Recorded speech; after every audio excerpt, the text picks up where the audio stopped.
அட இவ்வளவு நாளே இது தெரியாம இந்த மாதிரி கஷ்டப்பட்டுனமேன்னு யோசிக்கிற அளவுக்கு ரொம்ப ரொம்ப சுலபமான முறையில் சுழியம் இந்த மாதிரி ஒரு பக்குவத்தில் இது வரைக்கும் செய்திருக்க மாட்டீங்க. இப்படி செய்து பார்த்தீங்க அப்படின்னா உங்களுடைய வேலையும் மிச்சம். தீபாவளி டைமில் ஒரு 10 நிமிஷத்தில் இதை செஞ்சு முடிச்சிடலாம்.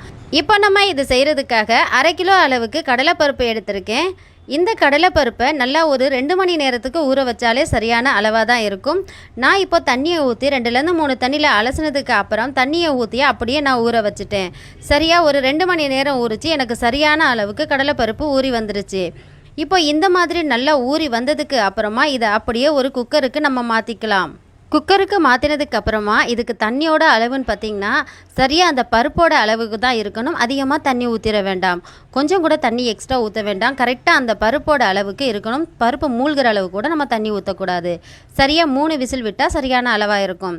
இப்போ நான் அந்த பக்கம் உளுந்த வடை ரெடி பண்ணிக்கிட்டு இருக்கேன். பாருங்கள், நம்ம ஊற்றின தண்ணி 3 விசில் சிம்மில் வச்சு விட்டேன். கரெக்டாக ஒரு 4-5 நிமிஷத்தில் எனக்கு வந்துருச்சு. சூப்பராக நமக்கு பருப்பு வெந்து வந்துருச்சு. உங்களுக்கு பார்க்கும்போதே தெரியும். இப்போ இதை லைட்டாக நம்ம கரண்டியை வச்சு இந்த மாதிரி கூட மசிச்சு விட்டுக்கலாம். இல்லைனா இப்படி கொஞ்சம் நல்லா அழுத்தி அழுத்தி மசிச்சு கொடுத்தீங்க அப்படின்னா சீக்கிரமாகவே இந்த மாதிரி மசிச்சு வந்துடும். ரொம்ப ரொம்ப சுலபமாக இருக்கும். நம்ம இதை அரைச்சிட்டு பாகு காய்ச்சிட்டு அதுக்கப்புறமா பகுல போட்டு கிண்டி அந்த மாதிரியெல்லாம் செய்யும்போது பிஸியாக இருக்கிற நேரத்தில் அது ரொம்பவே வேலை அதிகமாக இருக்கும். ஆனால் இந்த ஒரு ட்ரிக்கை மட்டும் நீங்கள் பயன்படுத்தி செஞ்சீங்க அப்படின்னா உங்களுக்கு ரொம்ப ரொம்ப வேலையும் மிச்சம், தண்ணி அதிகமாக தேவைப்படாது, பக்குவமும் மாறாமல் சூப்பராக நம்ம செஞ்சு எடுத்துடலாம். இப்போ பாருங்கள், இது எல்லாத்தையுமே நான் இன்னொரு பவுலுக்கு மாற்றி எடுத்துக்கிறேன் இந்த மாதிரி. இப்போ இதுக்கு நீங்கள் நாட்டு சக்கரை பயன்படுத்துகிறேன்னா பயன்படுத்திக்கலாம், இல்லைனா வெள்ளைப்பாகு நீங்கள் பயன்படுத்திக்கலாம். ஆனால் நான் இன்றைக்கி ப்ரௌன் கலரில் இருக்கக்கூடிய சுகர் தான் பயன்படுத்த போகிறேன். அது ஹெல்த்துக்கு ரொம்பவும் நல்லதும் கூட. இப்போ இது கூடவே நல்லா பாதி மூடி தேங்காயை துருவிட்டு சேர்த்துக்கோங்க. வாசத்துக்காக ஏலக்காய் தூள் கொஞ்சமாக சேர்த்துக்கோங்க. 2 பிஞ்ச் அளவு உப்பு கண்டிப்பாக சேர்த்துக்கணும். இப்போ இது எல்லாத்தையும் சேர்த்து நல்லா இந்த மாதிரி முதல்ல கரண்டியில் கலந்து விட்டுக்கோங்க. இப்போ சூடாக இருக்கும் அப்படிங்கிறதுனால நான் கரண்டியால் கலந்து விடுறேன். அப்புறமா நம்ம கையில் கலந்து விட்டுக்கலாம். இப்போ இது எல்லாத்தையும் கலந்துட்டு நம்ம ஓரமாக எடுத்து வச்சுட்டு இதுக்கு தேவையான மாவு நம்ம மிக்ஸ் பண்ணிக்கலாம். இப்போ 1 கப் அளவு இட்லி மாவு சேர்த்துக்கோங்க. ரொம்ப புளிக்காத மாவாக இருந்தால் ரொம்ப நல்லது. இட்லி மாவு எல்லார் வீட்லேயுமே இருக்கும். இந்த அளவுக்கு தண்ணி நல்லா கெட்டியாக இருந்தால் ரொம்பவே நல்லது. ஒரு 5 டேபிள் ஸ்பூன் வரைக்கும் அரிசி மாவு, அது கூடவே 3 டேபிள் ஸ்பூன் வரைக்கும் மைதா மாவு சேர்த்துக்கோங்க. தண்ணி கூட குறைச்சி பார்த்து சேர்த்துக்கோங்க. கொஞ்சமாக நம்ம அதுக்கு உப்பு சேர்த்துட்டு இது எல்லாத்தையும் நல்லா கலந்து விடுங்க. நல்லா இட்லி மாவு பக்குவத்துக்கு வரணும். அது மாதிரி வர்ற வரைக்கும் இந்த மாதிரி கைகளை வச்சு நல்லா கலந்து விடுங்க.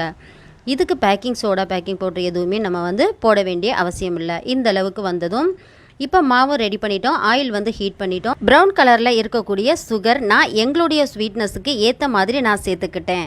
எப்போவுமே ஆயில் நல்லா சூடு பண்ணணும். அதுக்கப்புறமா மாவு எல்லாத்தையும் கலந்து வச்சதுக்கப்புறம் செய்யக்கூடிய அதே டைமில் மட்டும்தான் நம்ம இதுக்கு வெல்லம் சேர்க்குறதா இருந்தாலும் சுகர் சேர்க்குறதா இருந்தாலும் இந்த மாதிரி லாஸ்ட்டாக தான் சேர்க்கணும். முன்னாடியே சேர்த்து வச்சோம் அப்படின்னா தண்ணி விட்டு வந்துடும், நமக்கு உருட்டுறதுக்கு கஷ்டமாக இருக்கும். இந்த டிப்ஸை ஃபாலோ பண்ண மறக்காதீங்க. இப்போ தேவையான அளவு நீங்கள் உருண்டையை பெருசோ சின்னதோ அந்த அளவுக்கு எடுத்துக்கோங்க. எடுத்துகிட்டு இந்த மாதிரி முக்கிட்டு பார்த்தீங்கன்னா உங்களுக்கு தெரியும் இந்த மாதிரி இருக்கும். இப்போ நான் முதல்லையே எல்லா உருண்டைகளுமே இந்த மாதிரி ரெடி பண்ணி வச்சுக்கிட்டு போடுறேன். இன்னும் ஒரு ஆள் இருந்துச்சு அப்படின்னா உருட்டி கொடுத்தாங்கன்னா சுலபமாக இருக்கும். இல்லைனா எல்லாத்தையும் உருட்டி வச்சுட்டு இந்த மாதிரி போட்டு எடுங்க. லைட்டாக கைகளில் இருக்கக்கூடிய எக்ஸ்ட்ரா மாவை நீங்கள் எடுத்துருங்க. முக்கியமான டிப்ஸ் அப்படின்னா இதை எப்போவுமே குழியான பாத்திரத்தில் செய்யுங்க. அகலமான பாத்திரத்தில் செய்யும்போது அது சப்பையாக வரும், உருண்டையாக வராது. பாருங்கள், சுழியம் பார்க்கும்போதே எவ்வளோ சூப்பராக உருண்டையாக வருது அப்படின்னு திருப்பி விட்டுட்டு இதை போல் செய்து பார்த்துட்டு பரிமாறலாம். அவ்வளவுதாங்க, எல்லாத்தையுமே நான் செய்து எடுத்துட்டேன். இதே மாதிரி ஒரு பக்குவத்தில் கண்டிப்பாக நீங்களும் ட்ரை பண்ணி பாருங்கள். ரொம்ப ரொம்ப சூப்பராக இருந்துச்சு. செய்து பாருங்கள். செய்து பார்த்துட்டு இதோட டேஸ்ட் எப்படி வந்துச்சுன்னு கமெண்ட் பண்ணுங்கள். இது போல் இன்னும் இன்ட்ரெஸ்டிங்கான வீடியோவோட நெக்ஸ்ட் டைம் பார்க்கலாம். ஸோ அது வரைக்கும் பாய்.